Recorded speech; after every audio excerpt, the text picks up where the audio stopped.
Welcome to Pack Tour Day 7 and 8. We started out of St. Regis on Day 7, headed to Missoula. For some reason, I just wasn't in the mood to take a lot of video. And not saying that this wasn't a decent ride. It was hilly and bumpy, and but it was fine. Enjoyed it. Kind of right along the river here and kind of parallel the freeway.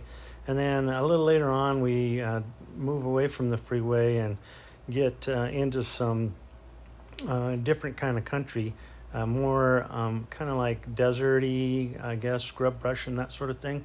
Reminded me of a lot of West Texas in that it was, not tall trees or anything, but it was nice. It was fun. Had some of these climbs were challenging. Get up to 3,300 feet here, and nice descent, and then just kind of a gradual slog all the way to Missoula. Then once we got into Missoula, we did a little time on the bike trail along the river into the hotel, and that was pretty. So anyway, it was nice to be in Missoula. It was a great little town. We loved being there.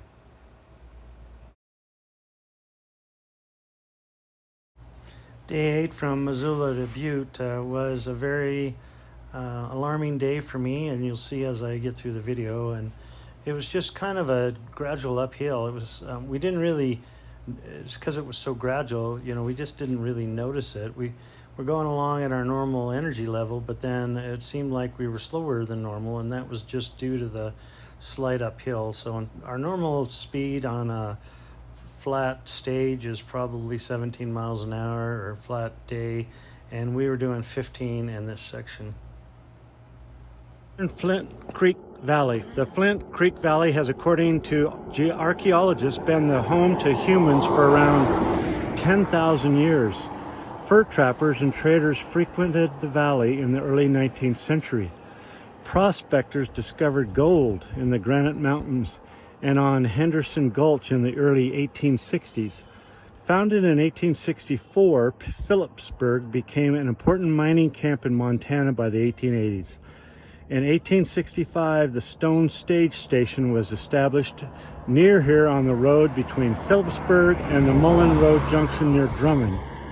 By the early 1880s, the stage stop included a post office, school, store, and boarding house. After the construction of the Drummond-Phillips branch of the Northern Pacific Railroad in 1887, this part of the valley became important for the productivity of its farms and ranches.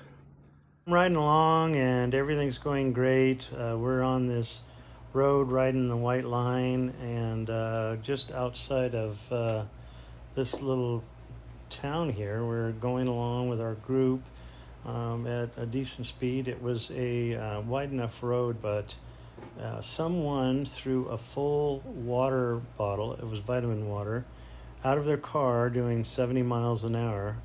And it struck me on my back just at the kidney. And so I stopped immediately. It didn't knock me over, but I went to go to the bathroom, and blood was coming out. So I nursed my way into lunch and ended up in the hospital. So they did a CAT scan, and they determined that I needed to stay overnight. And I was in a lot of pain. It was really bad. So what had happened is they had damaged my kidney. This bottle had damaged my kidney, and I was peeing blood, and that was due to a ruptured cyst had come loose inside the kidney, and that was causing that blood to come out. So I ended up spending the night in the hospital instead of riding to Butte. Overnight, my urine had cleared, and I was given the okay to be released from the hospital the next morning, and the doctors told me to take it easy and just ride easy. I can continue to ride. So all in all, it turned out okay. It's just that was so scary. I just can't explain why people are like that. But I hope that person works through their anger issues and becomes a better man. But anyway, I'm okay.